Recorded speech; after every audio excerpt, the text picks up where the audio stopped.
Okay. What we've looked at so far is the idea of differentiating by outcome. We're going to come to the detail of this later.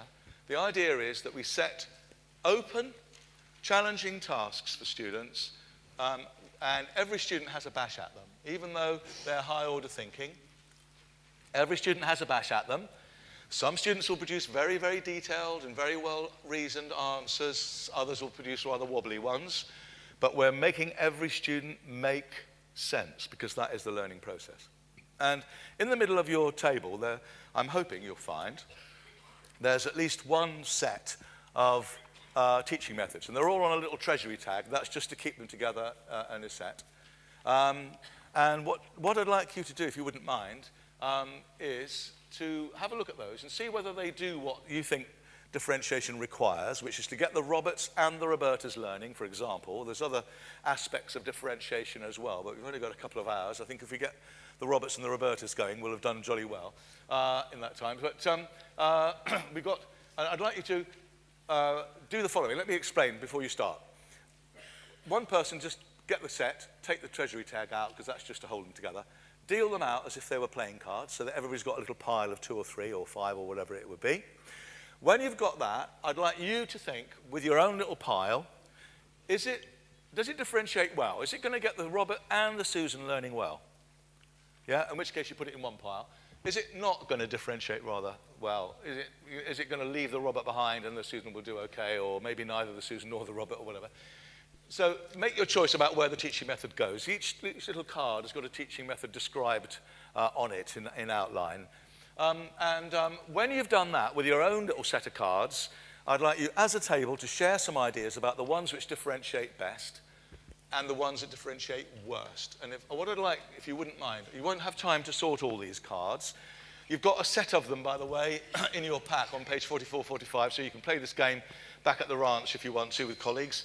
But what I'm hoping you'll do at the end of this exercise, which will take you a good 10 minutes, I'd like you to be able to tell me not necessarily where every method goes, but I'd like to know a couple of 3 really good ones and a couple of 3 really bad ones, okay?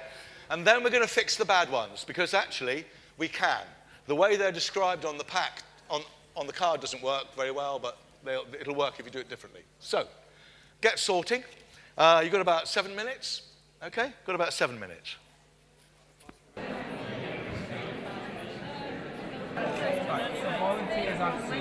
First of all, it would help to know some that you think don't differentiate very well. Who'd like to suggest one? I mean, you probably don't need a microphone, actually. Just call it out. One that doesn't differentiate very well. Who could call one out that's not so good? Sorry? Sorry? Watching a video. Okay, thank you very much. So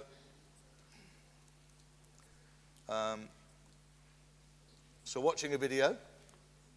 Who'd like to give us another one?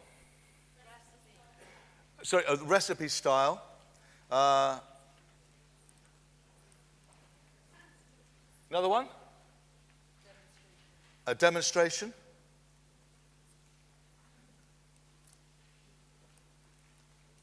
So it's coming up there. I don't know if you can see it right in the corner there, but we're putting them up there. Another one that's not so hot. A lecture, teacher talk, whatever. Another one that's not so hot. Sorry? Right, yes, so reading a piece of text. All of these have got the characteristic that Roberts or Robertas won't necessarily make sense. They don't have to make sense at the moment, the way that the methods are described on the card. But suppose we run them in a slightly different way. You'll notice, by the way, most of these methods are presenting new information to students. I mean, if you know about the present, apply, review model, the idea that to teach a topic, you've got to present new ideas, maybe demonstrate, explain, watch a video, and so on.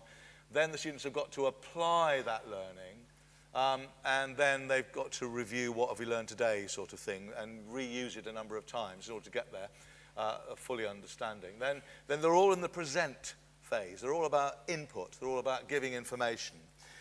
So if we put here, say, here's the video. Here, I'll leave the recipe one out for now. The demonstration, the lecture, the reading.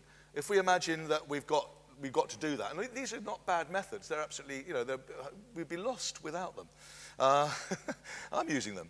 There's nothing wrong with them, but they do need to be used with some care. Why don't we, for example, just before we use one of those methods, why don't we, just bear with me a second, why don't we set a task? Yeah? Just before we use that method. Then the students experience the method, and then we set, this is the setting of the task, yeah, to begin with. Then the method is used, and then the task is done. Let me give you an example. Suppose the teacher wanted to teach students about the role of the district nurse again, if I can just go with that example. They could say, listen to me while I explain the role of the district nurse, and explain it. And the problem with that is the Roberts and the Robertas of this world, A, they're not likely to cognitively engage to the degree necessary to really make sense of that input. They're just not habitual sense makers. They don't naturally do that for free. But they would make sense if we required them to by setting a task first. So we say to the whole class, including Susan, of course, we say to the whole class, I'm about to explain the role of the district nurse. When I've finished, I'm going to get you into pairs. One of you will explain this, one of you will explain that. What happens then is that the Roberts and the Robertas of this world think, oh dear, I'm going to have to listen. Yeah? And because I've got to explain it to somebody else, I'm going to have to make sense of this. And so what will happen is that while you explain it, Roberts will be going through something similar to the sort of mind cognitive processes, that Susan was going through here, because he knows he's going to be held accountable, or she does, in a moment. So we set the task, then we use the video, the DVD, or the lecture, the demo, or the lecture, and then we set the task at the end. It could just be, let's say you're going to do a demonstration. You might say to students, okay, I'm going to demonstrate now how to skin a fish, or whatever it would be. When I've finished, I want you to tell me the two major things I've got to look out for from the health and safety point of view. Okay? And perhaps during the demo, you don't actually spell exactly the answer to that question out in so many terms. It's just sort of embedded in what you do. And then when you've finished, you say, okay, in pairs, each of you tell the other what were the main health and safety features. Now, again, the Roberts and Robertas of this world realize that while you're demonstrating, they have to make sense of the health and safety aspect of this, in order to be able to explain it to the person sitting next to them. And the ideal would be to give two questions and say, all the students on that side do question one and explain that to their partner. All the students on that side take question two, explain that to their partner. But don't tell them which question they're going to do until after you've done the demo. So they're watching the demo, they're looking for both your major objectives so that they can explain them to the other student. And the students love it. The weird thing is, the Roberts and the Robertas don't mind when they're cognitively engaged by you. They actually prefer it. They bore themselves silly not doing anything in your lessons or other people's lessons. And so when they're actually required to engage by this sort of strategy, it's just goal setting, it's called. And it's one of these absolutely top whack teaching methods that Robert Marzano in particular, in his research reviews, remember reviews are the most authoritative source of information, Marzano's reviews have shown that it's got an effect size about a 2-grade leap again. It's this huge improvement in students' achievement just by giving them the task in advance of the presentation of information. Before the video, you say, I'm going to ask you 3 questions. There they are, they're up on the board now. I'm going to switch the DVD on now. I'm going to watch it for 10 minutes. And when you finish, I'm going to ask you those questions. And if you harvest the answers to those questions in certain ways, you'll get everybody really thinking hard. So, what have we said? We've said that there's a, excuse me, we've said in a way that there's a ladder of tasks. Bloom's taxonomy is rather like a ladder of tasks, yeah? So we've finished with that over there. Thank you very much now. We've got a ladder of tasks now, whereby students could be set reproduction tasks, which are low on Bloom's taxonomy. And I'm not sure what page we're on here. Sorry? 41, thank you. We're on page 41, and some of the preceding stuff is obviously relevant to this, as well. You could look upon the teaching of a topic, or you could look upon a lesson. Whether it's and by the way, I've been focusing on cognitive things here, but the identical arguments go for practical learning as well. Students need to not just remember by rote how to do something, fix a trailer to the back of a tractor or whatever. They need to understand why it's done that way, so that when they hit a problem or when they come across some wacky new trailer, they'll know what to do. If you just show them by rote a whole series of procedures which they don't understand, they will not use those procedures properly. They will not know when they can get away without using them and when they have to do something else as well. They won't be able to problem solve and apply the learning. The learning won't be functional. In other words, they won't be able to use it usefully if they're just remembering by rote. So this is true of all learning, that students have got to get up to the reasoning, the sense-making level, the argument, evaluation, sort of synthesis, analysis type level in order to get to an understanding. Why do we fix that trailer onto the tractor that way? What would happen if we did it another way? What would happen if I didn't do this? What would happen if I didn't do that? Why?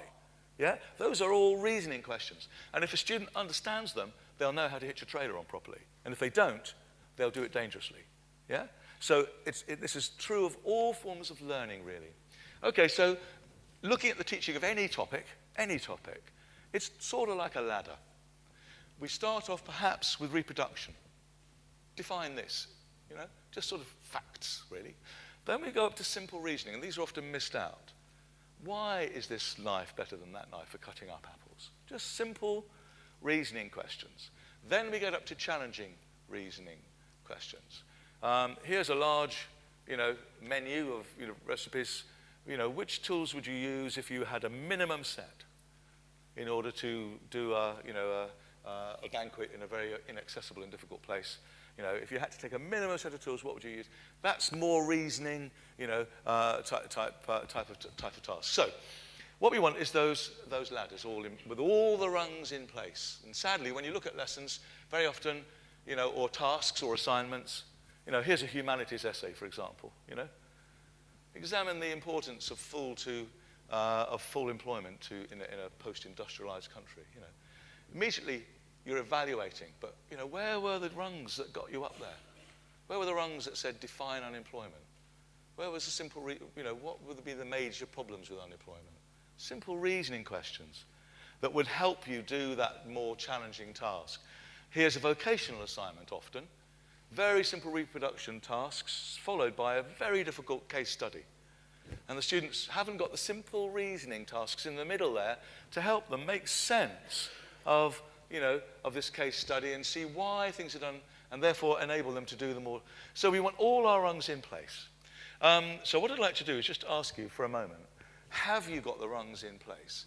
And notice there's a very long list there, so this is a very challenging question. In your lesson activities, do you have reproduction, simple reasoning, and challenging open tasks?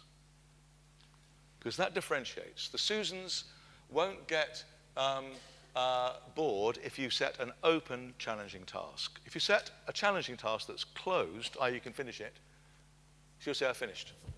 And then you've got to think of an extension task, perhaps, and she'll probably know it's an extension task, and she'll wonder, why am I doing this when Robert isn't? Possibly. But if you say, I want you to design a marketing strategy and I want a full justification, well, that could be a PhD. Yeah? That could be a PhD. Yeah? So when Susan does a fantastically brilliant job, absolutely stunning, and you look at it and you think, bloody hell, that's better than I could do, you can still say, I'd like you to look at that from the cost-effectiveness point of view and leave her. Right? There's another PhD you've left behind, right? and there's no way she's going to finish it. There's no way she's going to finish it. There's no way she's going to say, done, yeah? Because she's got an open channel, but she's being stretched. You've given her a mission, and she's off on it. Okay, I forgot that, yeah? Meanwhile, Robert, is having trouble remembering the 4 ways of marketing or whatever it was that you were looking at, and so he's got to get a bit more help and so on.